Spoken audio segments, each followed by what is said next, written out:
분갈이. 네. 그래서 이걸 물어보세요. 분갈이를 언제 하는데요? 그러면 마찬가지로 화원에도 이런 분들이 많이 오실 테니까 이런 때 좀 이렇게 대응을 해주시면 좋을 것 같습니다. 또 어렵지 않으시지만 분갈이의 그 흙의 높이, 그죠? 흙은 80에서 90 빡빡하게 채우시는 건 아니죠. 우리 다 알고 있지만 근데 보통 소비자들은 빡빡하게 안 채워준다고 한마디 하세요. 여기 흙 좀 더 넣어주세요. 제가 분갈이 하고 있으면 그 말씀을 하시는데 그때는 말씀을 드려야죠. 보통 물 주면 흐르니까 될 수 있으면 1cm 정도는 남겨놔야 된다. 이렇게 얘기해 주시면 되고요. 요거에 해당하는 그 분갈이 층 이런 것도 좀 알아두시고요. 여기 보면은 저 사실은 이렇게까지 안 해줘요. 죄송합니다. 이렇게 조그만 화분에다가 배수충 넣고 무슨 이 배양토 넣고 이렇게까지는 좀 쉽진 않은데 큰 것에 해당하는 거, 특히 콤포트처럼 높은 거에 해당하는 거는 이런 난성이나 폴라이트를 좀 깔아주죠. 하지만 여기는 이제 그렇게는 안 하고 있죠. 작은 거는. 근데 이제 보통 이제 그걸 물어봐요. 이거를 털었는데 막 그 스티로폴 나오면 한마디씩 하세요. 이거 왜 이런 걸 집어넣어? 꽃집 어딘데 아는데 뭐 이런 식으로 얘기하는데 제가 항상 거기에 대해서 항상 그 스티로폴을 넣은 걸 가지고 뭐라 하지 않아요. 오히려 이해를 시켜드려요. 네. 그거는 근데 그렇게 해줘야 되겠더라고요. 고객들이 대부분 그걸 반감이 너무 커요. 근데 그렇게 하시는 것보다는 오히려 그거를 할 수밖에 없는 이유와 또 그게 나쁜 건 아니거든요. 너무 많이 넣어서의 문제이니까 이럴 땐 적절하게 분갈을 하고 오세요. 이렇게 가면 좋을 것 같아요. 그래서 그렇게 선생님들 대처하시면 되겠습니다. 이분들이 보시면 금방 아실 거라 넘어가고요. 흙의 높이 이런 것도 이게 다 지금 그 교과서 우리 한번 반려식물 치료 관리사 따셨죠? 거기에 있는 책에 있는 내용들, 내게 있는 내용을 가지고 제가 이게 샥 돌린 거예요. 그래서 거의 대부분 공부를 다 하셨을 거라 생각하면 이제 보통은 화분 위에다가 다양한 어떤 멀칭 재료들을 깔죠. 근데 저는 그냥 마사만 깔아드려요. 보통 오시면. 근데 이제 뭐 이끼나 이런 것들 해당하는 거 깔아드리는데 단 제가 이제 뒤에 병해충 강의를 하겠지만 이끼 있죠. 밖에서 이렇게 저희 집이요 산 옆에 있다 보니까 이 뒤쪽에 있는 아파트 앞에는 공터에 이끼가 많아요. 옛날에 사실 저 꽃집 했을 때 그걸 다 긁어가지고 가서 디스플레이를 했는데 엄청 예쁜 거예요. 근데 그걸 절대 하면 안 되는 이유가 있어요. 뭘까요? 벌레가 거기 벌레 원상이에요. 사실 거기서 대부분이 이제 거기서 아이들이 번데기를 월동하는 아이들도 있고 번데기나 알로 써 있는 애들도 있고 그냥 벌레가 있는 경우도 있어서 절대. 그래서 그냥 우리가 보통 화분을 분갈이 할 때 그 자재상에서 쓰시는 그런 이끼는 몰라도 이렇게 밖에서 푸는 이끼는 될 수 있으면 하시지 않는 게 좋고요. 특히 안에 들어가면 잘 안 크니까요. 보통 저 같은 경우는 마사토를 많이 활용합니다.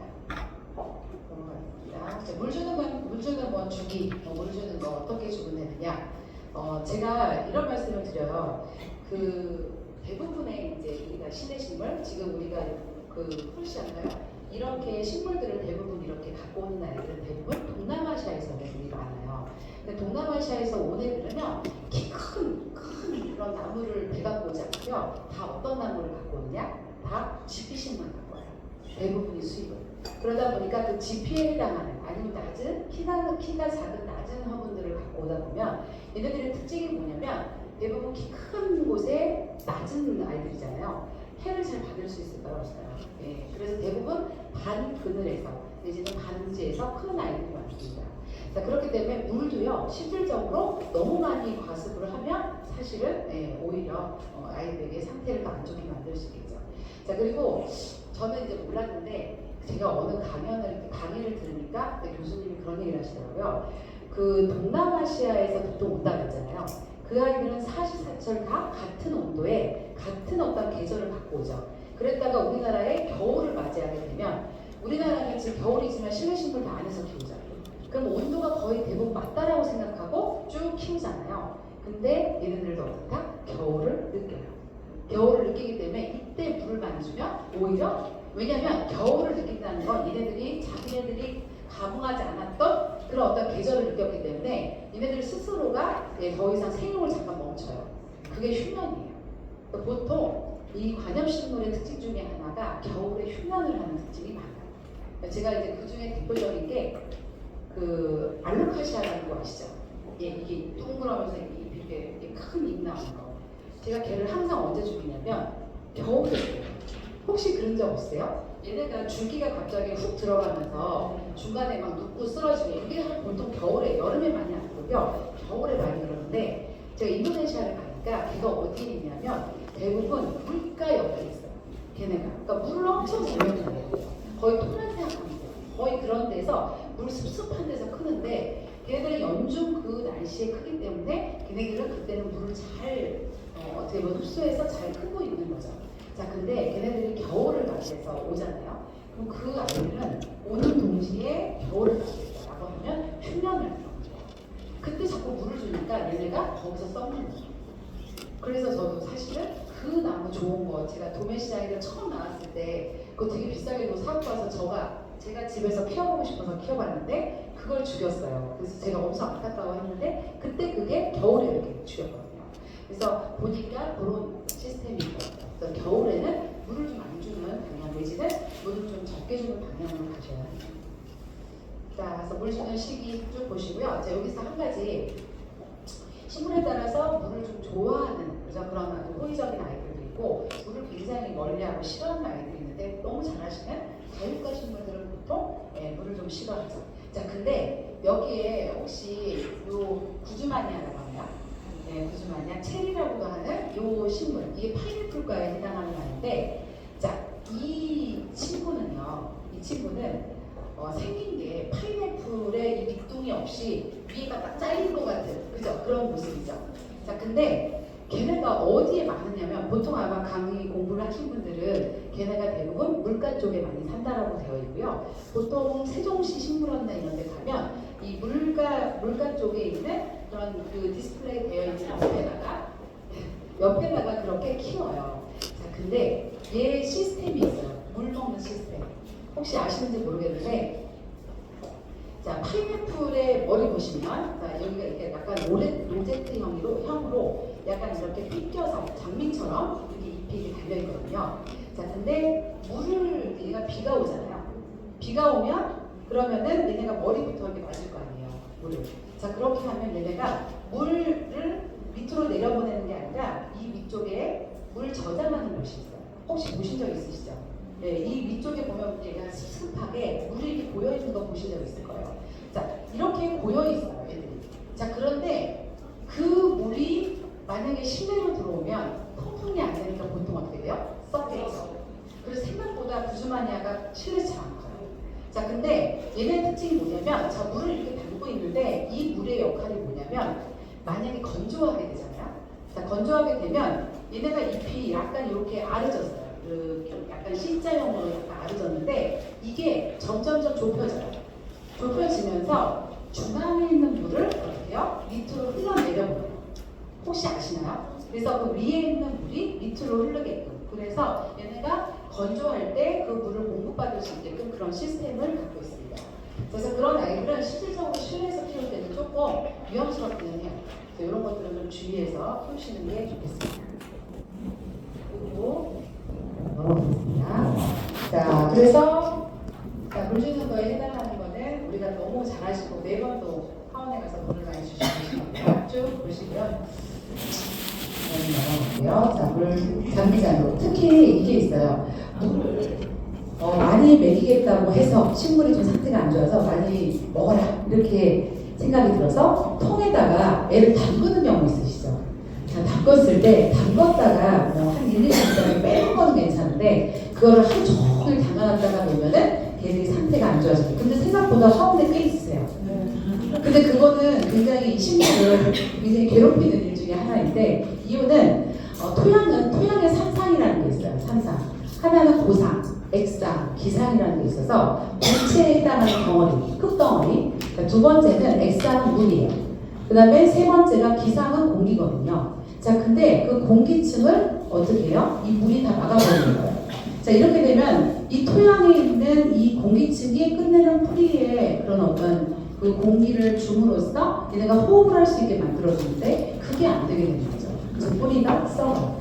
그래서 될 수 있으면 흙에 있는 것들을 그냥 물속에 넣고 담근 채로 계속 키우는 건 사실 오히려 물을 주는 게 아니라 걔를 괴롭히고 물릴 수 있습니다. 그래서 그런 건 좀 주의해서 하시면 되겠습니다. 자, 물 주는 시기 이런 건 좀 보시고요. 하겠습니다. 자, 이것도 많이 질문을 진짜 많이 하세요. 식물병원 오시면 물어보는 것 중에 하나가 물 어떤 물 줘요? 저 정수기 물 주는데요. 네, 정수기 물 줘야 되는 거 아니에요? 깨끗함을? 빗물을 어떻게 받아요, 사실, 그렇죠? 자, 근데 수돗물도 사실 가능은 하죠. 뭐 그거를 이때 산을 놔두고서는 그렇게 해서 사용하시라고 제일 말씀을 많이 드리지만 실질적으로 쉽지는 않죠. 저희 같은 경우는 페트병에다가 이렇게 좀 놔두고 나중에 물 줄 때 그걸로 물을 주는 경우도 있는데 어쨌든 정수기 물은 아시겠지만 다 X. 네, 그래서 정수기 물보다는 수돗물을 많이 활용하시는 게 좋다 보시면 되겠습니다. 자, 그다음에 이렇게 뭐 중간에 이렇게 물을 살짝 담궜다가 빼는 것도 괜찮은데요. 아까도 얘기했지만 저병 연수가 사실은 물 흡수는 빠를 수 있어요. 자, 그러나 이거를 오래 담가 놓는 거는 사실은 좀 원치 않고요. 자, 보겠습니다. 자, 그 다음에 이제 요거죠. 제가 식물병원 하면서 가장 많이 오는 게 분갈이라고 했고 또 가장 많이 오는 게 병이나 충으로 오는 것보다 뭘로 오냐면 생리장애로 오는 거예요. 그러니까 관수, 뭐 아니면 온도 관리, 내지 영양 관리 이런 거 안 돼서 오는 게 최고 많고요. 병이 생겨서 오는 경우가 은근히 드문 거예요. 자, 그래서 이 부분을 좀 말씀을 드리면 물 부족 내지는 물 과잉 정말 많이 오시거든요. 자, 그럴 때 혹시라도 진단을 하신다라고 하면 어떻게 진단하세요? 우리 예를 들면은 관수가 부족하다. 이렇게 해서 어떤 진단이 나올 때는 어떤 거를 보시고 이런 진단을 혹시 내리시나요? 입이 이제 시들거나 시들시들하거나 아니면은 누렇게 좀 입이 뜨거나 아니면 토양을 좀 만져보시죠. 네. 자, 근데 거기서 약간 이제 삐껴나는 게 올 때 물을 주고 오세요. 이러면 난감한 거예요. 이게 물인지 그렇죠. 물을 원래 말려서 와야 이게 물을 안 주면 이렇게 되는데 물을 그냥 다 줘서 촉촉하게 해서 갖고 오셔요. 그래서 물을 많이 줬대요. 잘 줬대요. 이러면 이제 우리가 난감하고 당황을 하게 되죠. 자, 그래서 자, 우선은 물을 안 줬을 때 현상, 이제는 물이 부족했을 때 현상 중에 하나가 꽃이잖아요. 꽃이 필 때 가장 물을 많이 먹는데요. 그래서 국화 있죠. 선생님 국화 주기는 1번은 뭔지 아세요? 꽃 피는 그 몽골 시절에 물 많이 안 주면 아주 바싹 말라서 그렇게 죽게 됩니다. 자, 그래서 물을 잘 안 준다라고 하면 꽃이 떨어지는 경우가 많아요. 자, 그 다음에는 입이 당연히 이제 시들거나 생기가 없어 보이기도 하고 이 노염 있죠. 얘네들이 먼저 시들어요, 사실은. 그러니까 위에 있는 입은 보통은 이제 힘이 없고 메가리가 없고 왜냐면 얘네들은 물을 그렇게 많이 먹진 않거든요. 근데 노염은 이미 입 사이즈가 크기 때문에 실질적으로 물을 마시면 노염의 상태가 안 좋아지기 시작해요. 자, 그래서 이런 것들을 보고 여러분들이 이제 캐치를 해서 얘는 관수를 잘 안 했구나 라고 가시면 되겠습니다. 자, 오늘은 또 과일이 있죠. 많아요. 진짜 많아요. 이거는 어떻게 진단을 해야 될까요? 어떻게? 자, 이것도 마찬가지로 자, 우선은 관수가 많다, 그러니까 물을 많이 줬다, 과다로 줬다라고 하면요 병이잖아요.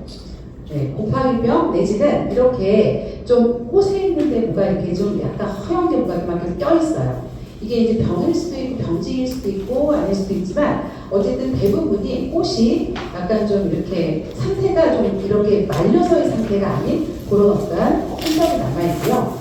그 다음에 어린잎하고 늙은 잎 동시에 시들어요. 얘네들은.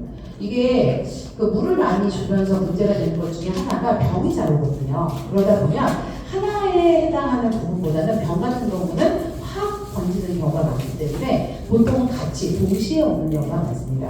자, 그 다음에 뭐 뿌린 발변뿐만 아니라 잎이 시들거나 이렇게 되는 경우가 많습니다. 그래서 이렇게 산세베리아 같은 경우는 폭삭 주저앉죠. 특히 산세베리아 물 많이 주면 밑에가 약간 밑둥이 썩는 그런 병이 생기기도 해요. 이렇게 관수를 많이 너무 자주 이렇게 할 경우에는 오히려 이거는 과다에 해당하는 부분으로 얘기하셔서 이거에 대한 진단을 내려주시면 될 것 같습니다. 그래서 제가 앞부분은 지금 쭉쭉쭉 넘어간 이유는 이미 뭐 다 아시는 건데 가장 많이 고객들이 문의를 하는 부분들이에요. 그래서 이거에 해당하는 내용을 좀 정리해서 제가 갖고 왔고요. 자, 그 다음에 이제 병해충에 해당하는 거 슬슬 넘어가도록 하겠습니다.